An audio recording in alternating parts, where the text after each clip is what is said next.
Ninguém podia ser desse jeito, não é? O filho do tio Sam que se veste como tio Sam para dar aula. Ele se vestia a caráter como tio Sam para dar aula. Inclusive, era um personagem famoso no Rio, porque ele era chamado na época, nos lugares, enfim, era o próprio tio Sam, né? E aí ele senta lá e eu olho para ele e penso, quem é que está aí dentro dessa fantasia, né? Olha só como é, ao mesmo tempo que é maldosa a pergunta, né?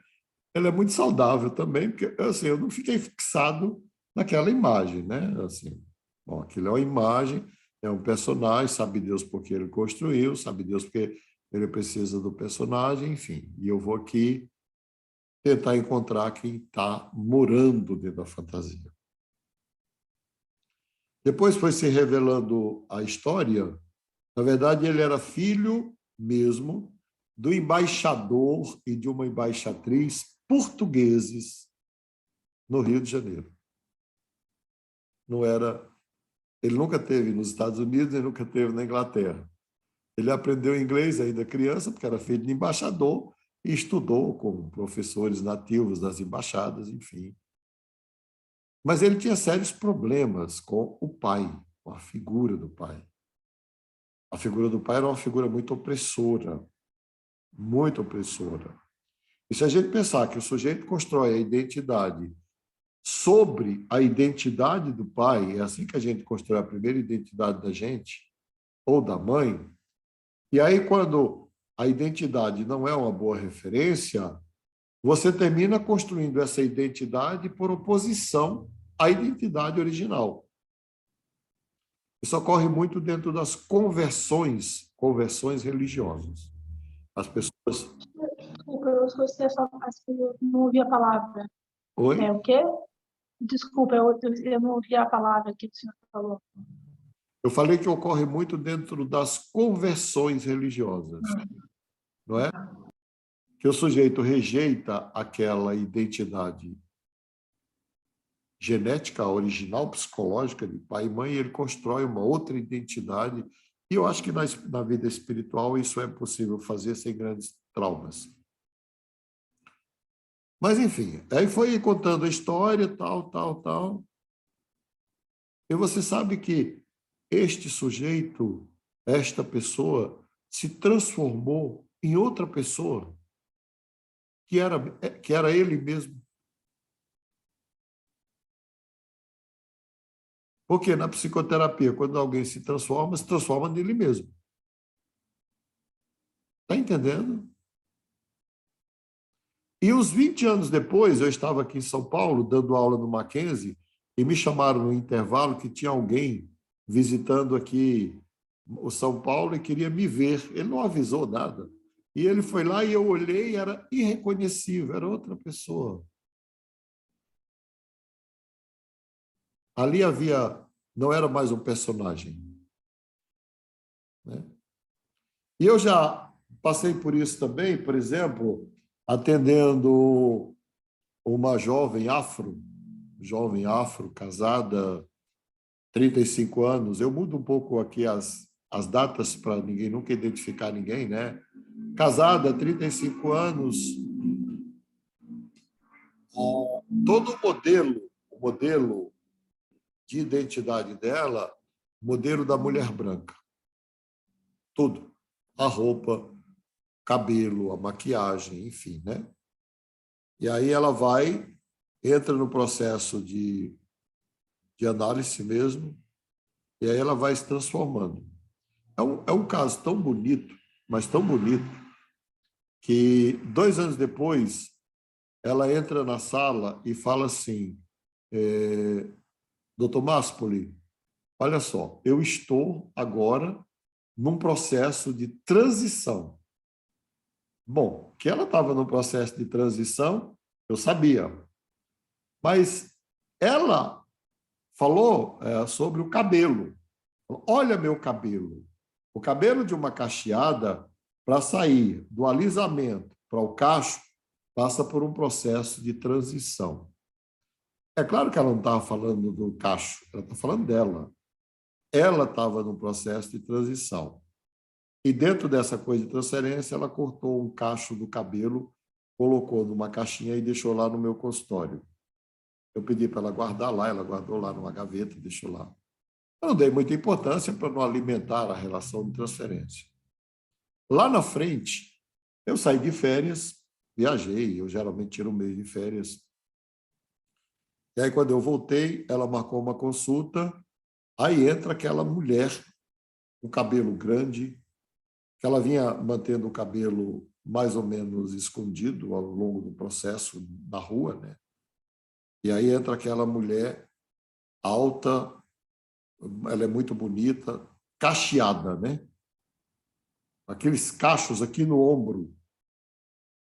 Olhei e falei, eu não lembro de ter marcado nada com você. Você tem certeza que sou eu? Ela começou a rir, falou, doutor Máspoli, sou eu, a fulana. Eu falei, nossa. Mas você sabe que ela mudou até o corpo? Ela tinha um corpo mirrado, bem mirrado, né? Que é todo o corpo, com todo respeito, não é? Eu não estou aqui para julgar ninguém, mas aquele modelo da mulher americana, europeia, né? E, de repente, ela assumiu todo o cabelo e o volume do corpo de quem ela é. E eu fiquei olhando e falei, nossa, mas é muito bonito. É muito bonito. O processo é bonito, o desfecho é bonito, o resultado é bonito, mas também tem atendimentos que a gente não vê evolução nenhuma. E é muito frustrante. Eu conduzo esses atendimentos por 2 anos, não mais. Conduzo por 2 anos, não mais. Então, sempre que eu trago essas coisas maravilhosas, gloriosas, né? Deixa eu trazer aqui uma nem tanto. Então, durante 2 anos, eu atendi uma jovem advogada que ela era concurseira, vivia para passar em concursos e se preparava para isso o tempo todo, e ela vinha e falava sempre da mesma queixa: minha mãe, minha mãe, minha mãe, minha mãe, minha mãe. A dor dela era a mãe durante 2 anos. Ela não mudou. Ela vivia, ela já tinha 30, ela tinha 30, quando ela começou, ela tinha 36 anos, era virgem, isso tinha se transformado num grande problema na vida dela, não é? Ela não casou, não teve filhos e morava com a mãe. E a mãe, entre aspas, era a grande ferida da alma dela. Como o discurso não evoluía, a comunicação não evoluía, era como se você tivesse diante de algo fechado, hermético, circular. Ao final do 2º ano, eu sempre faço assim, uma espécie de avaliação, né? Aí eu cheguei e falei, você acha que o nosso trabalho evoluiu? Ela falou, acho que não. Ah, mas não é culpa sua, doutor. Eu falei, então, eu não acho justo manter você comigo se não está tendo nenhuma evolução. E aí encaminhei com o consentimento dela para uma outra pessoa atender. Isso já me aconteceu diversas vezes. Diversas vezes. Diversas vezes. E eu não tenho nenhum sentimento de culpa do trabalho não ter dado certo. Não. Deve ter. Os meus mentores da psicologia analítica, eles sempre acham que esta pessoa ganhou alguma coisa no processo. Ela, eu não sei. Eu ganhei muito mais do que elas, porque elas foram que me ensinaram muito mais do que aqueles que deram certo. Eu aprendi muito mais com os pacientes que não deram certo do que com os que deram. Mas o que eu avalio?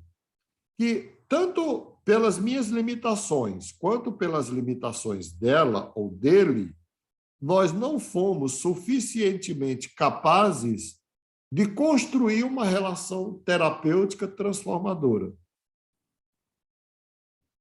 que vocês acham disso? Posso pedir sua ajuda numa questão, então? Pode. Atualmente, eu tenho trabalho de psicoeducação, um projeto que eu tenho, alguns de vocês já viram lá. Eu é o Saúde acompanho Interior. e um trabalho muito, muito interessante que a gente já conversou muito sobre ele, muito bem feito, muito bom. A Gabi aterrissou por lá, né, Gabi, esses dias? Passei por lá. Muito legal, parabéns. Adorei. Legal.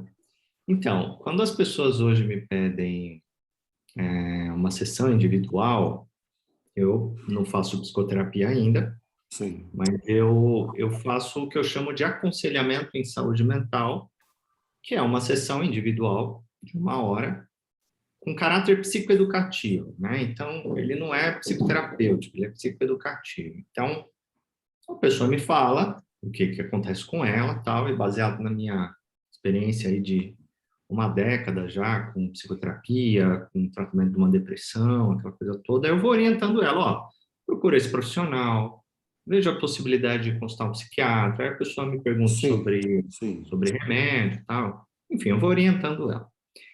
Eu estou atendendo uma moça, ela é lá da Austrália, que ela veio com uma questão de ansiedade, ela queria comprar o meu curso, que eu tenho um curso de controle de ansiedade, baseado na TCC, e eu falei, não, vamos fazer sessões individuais, depois a gente vê se você compra o curso ou não, tal. E eu já atendi ela 3 vezes. O que tem acontecido? Ela cancela as sessões, ela tem 3 filhos pequenos e tem um fuso horário, então ela prefere atender depois que as crianças dormem, mas, assim, a gente era para ser semanal, depois eu falei, não, se você não está conseguindo semanal, vamos fazer quinzenal. Acho que foi a pior coisa que eu fiz, porque aí ela cancela quinzenal, aí estende, aí a gente fica... Assim, o que ia durar 1 mês, 1 mês e meio, com 4 sessões, que foi o que a gente fechou, para orientar ela, procurar os profissionais certos e tal, já está dando 3 meses, assim.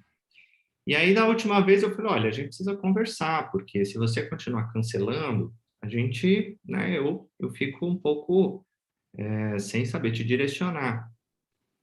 E você tem feito as orientações que eu tenho te pedido? Eu orientei ela em relação ao casamento dela, orientei ela em relação à psiquiatra, à psicoterapia, à atividade física, toda aquela questão de psicoterapia. E ela falou, olha, não consegui fazer nada do que você me falou.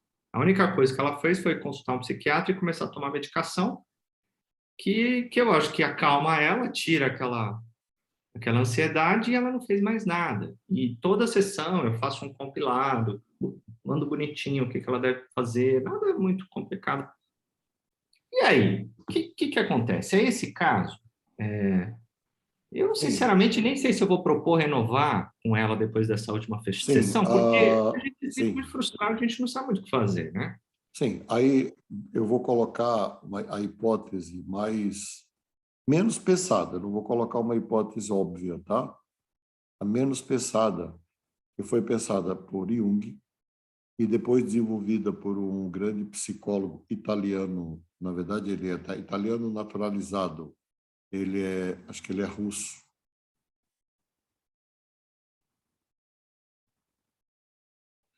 Boris, eu vou lembrar o nome dele.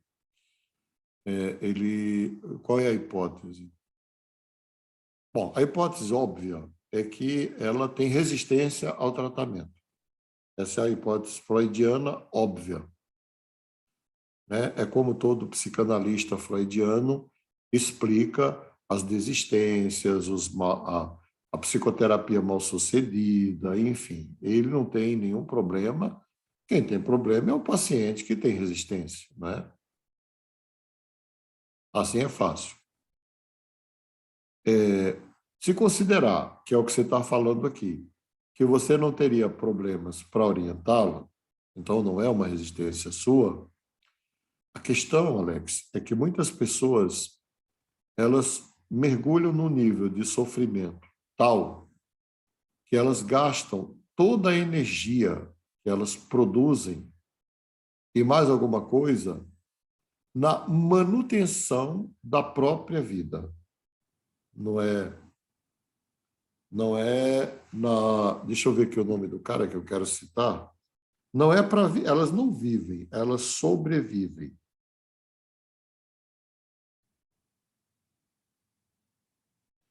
Entendeu? Então, é muito difícil ajudar. Professor, porque é um pouco uma questão de escolha, não é? Também. É um pouco uma questão de escolha, mas é um pouco a falta de energia para enfrentar a própria vida e a própria realidade, até para se cuidar.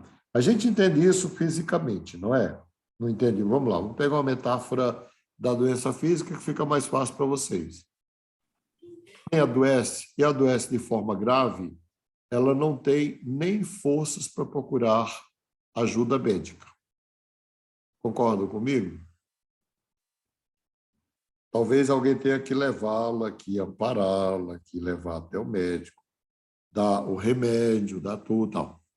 No campo psicológico é a mesma coisa. Às vezes, a intensidade dos transtornos é de tal natureza, de tal magnitude, que a pessoa não encontra forças para procurar ajuda psicológica. Forças internas. E se ela consegue encontrar, ela não mantém.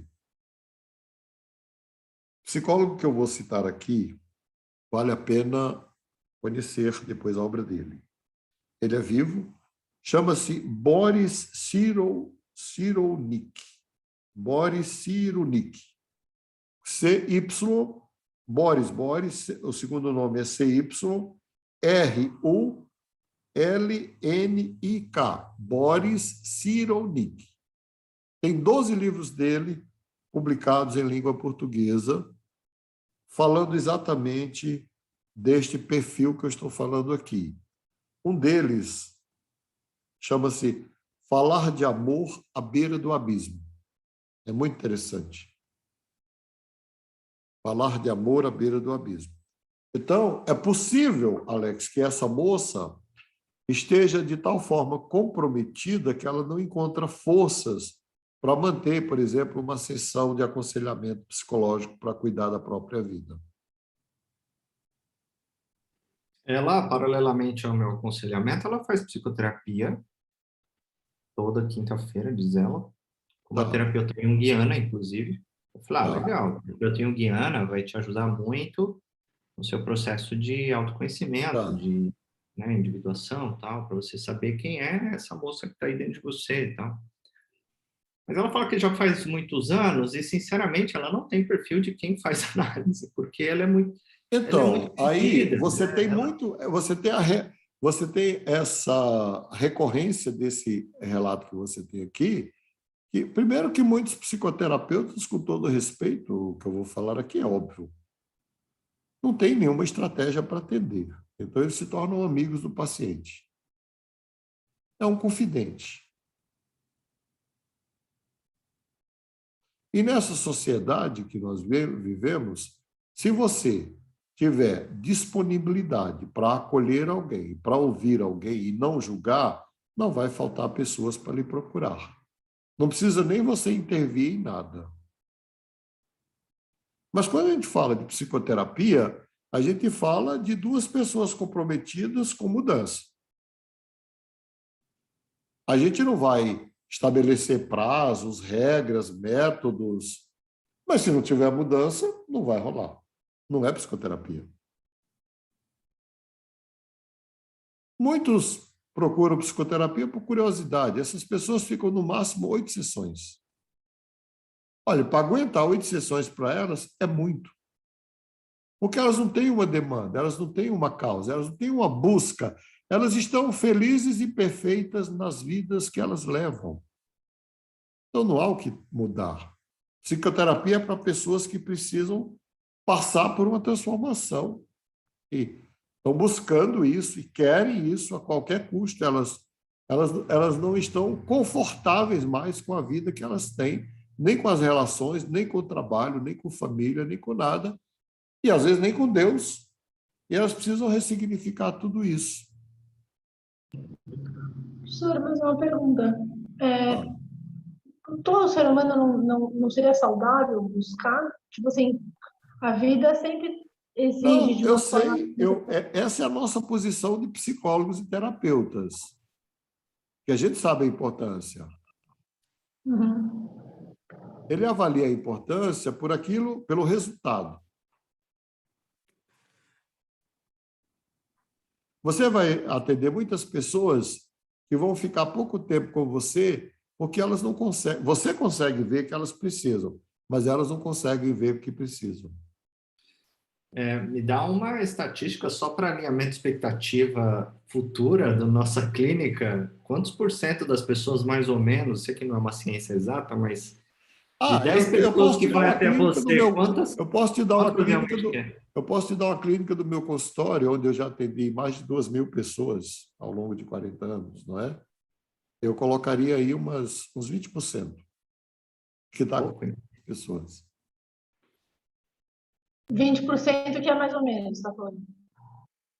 De 2.000. Ah, sim, 20%, tá, 2.000 pessoas que É não vão alto, né? receber. É alto. É alto. 30% vem para fazer análise e fala, doutor, ó, eu estou aqui porque eu sei que eu preciso mudar. Que é o caso daquele rapaz, daquela moça que eu citei aqui, né? 30%, né? 20% vem por curiosidade ou vem para saber, que é outra coisa interessante também, Alex.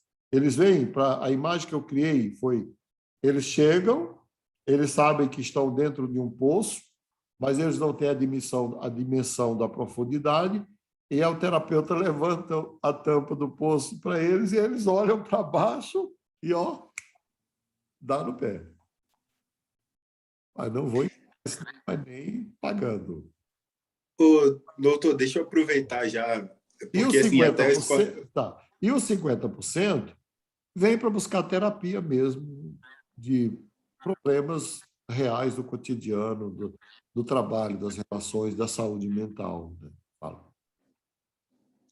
Não, é assim, essa experiência eu também tive recentemente, porque assim, eu lidero uma célula lá na igreja e assim, essas questões das pessoas procurarem pedindo ajuda e depois elas mesmo desistem. Então, assim, eu passei por isso recentemente até conseguir lidar, porque assim, você fica sem entender, porque ela vem, não, eu não aguento mais. Esse dia eu recebi uma mensagem assim, de um rapaz, eu estou insatisfeito, eu já não aguento mais continuar do jeito que eu estou, eu preciso de ajuda, de melhorar isso, tudo bem, qual hora, escolhe a hora, o dia, vamos marcar para a gente conversar e tal. Aí o cara não responde a sua mensagem, aí não, sabe, parece que fica com raiva de você não consigo entender, assim, é loucura. Eu vou falar uma metáfora bem desumana para vocês, né?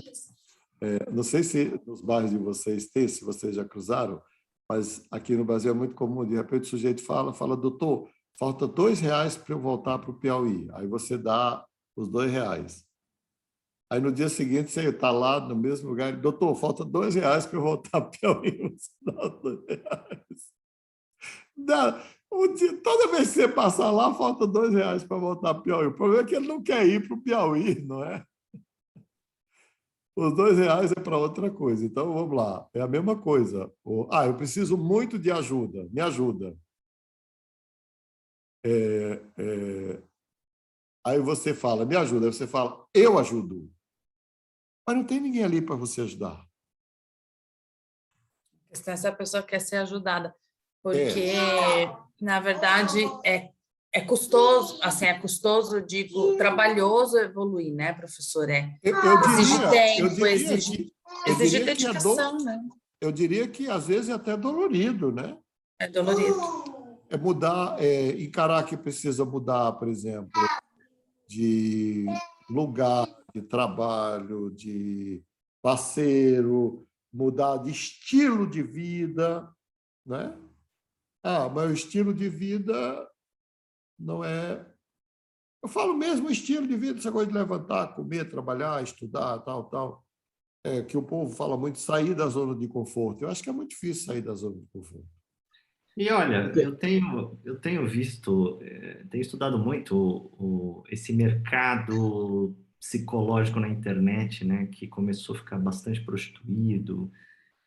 E eu tenho uma teoria que eu tenho pensado aqui. É por isso que o coach, ele é mais aceito, porque ele é mais pragmático e não exige essa análise. O coach, ele, e nem a Sim, proposta dele, né? O sim, coach, ele é uma, cara, eu quero te ajudar te ajudar a resolver esse problema. Eu não quero, você não precisa mudar, você não precisa encarar suas próprias sombras, você não precisa mudar a forma como você trata os seus filhos, sua mulher, você é, não precisa, né, tomar vergonha na cara. É só você vir aqui, você vai passar por um processo e você vai chegar onde você quer chegar. Então, é. assim, é muito mais fácil, né? É É muito muito mais mais. fácil, eu concordo, e produz muito mais ibope, Exato.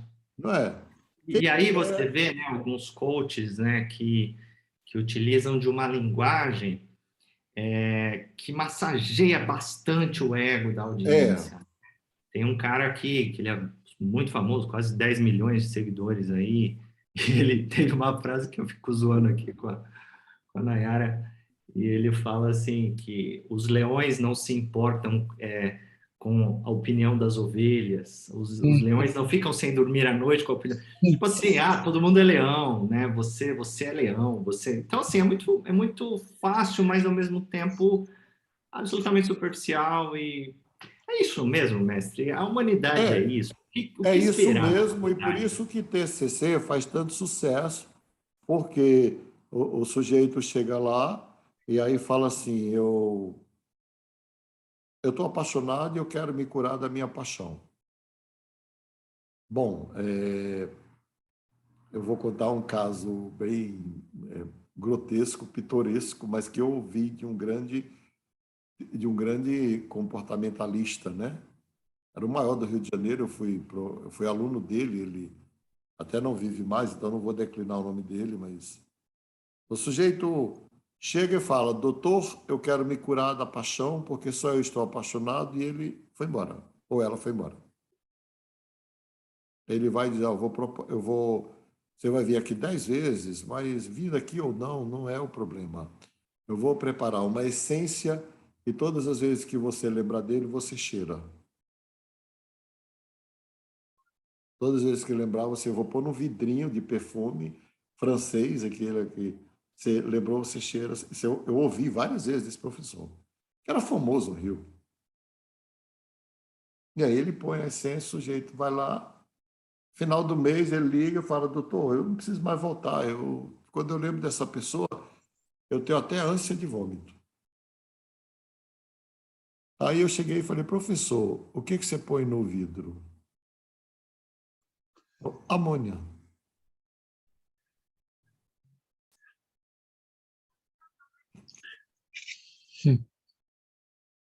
Vai funcionar até a próxima paixão. é. O Márcio, Oi, eu fiquei vamos. pensando também que quando se abre a tampa, né, e a pessoa vê o fundo do poço também, deve dar medo, né?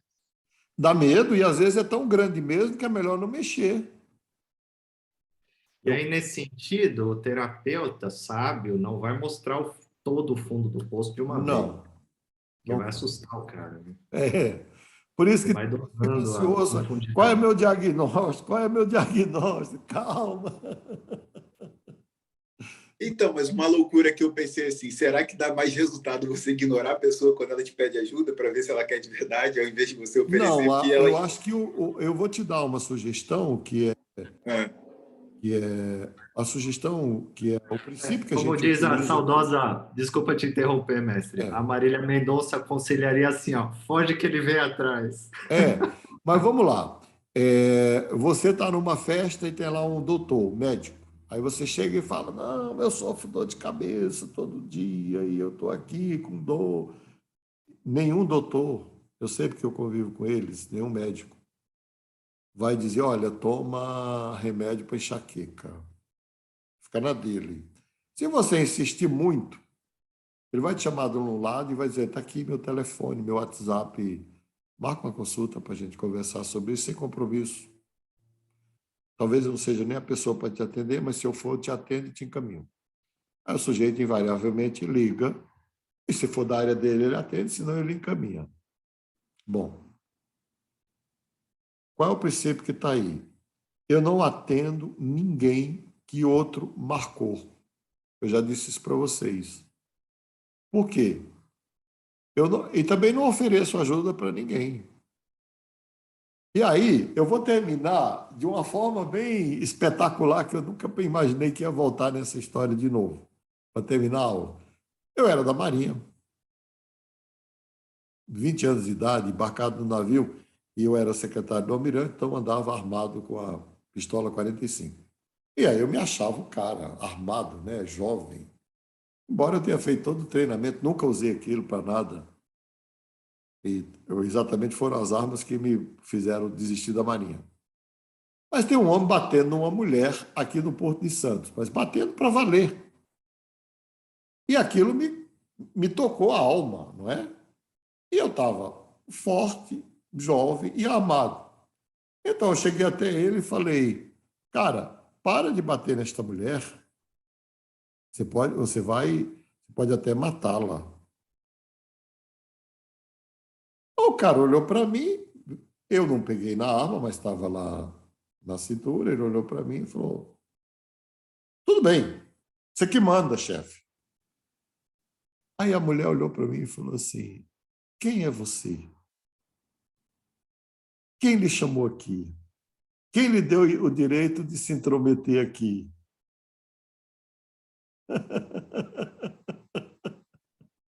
Não é aquela história de em briga de marido e mulher, ninguém mete a colher, porque eu acho que não era nem marido dela, e essa máxima está errada diante de tanta violência doméstica.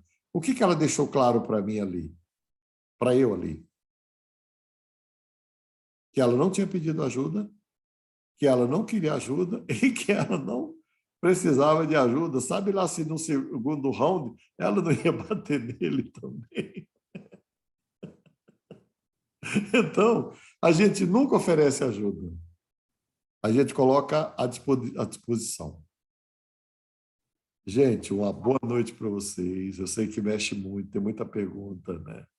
A gente pode começar amanhã respondendo perguntas. Boa noite.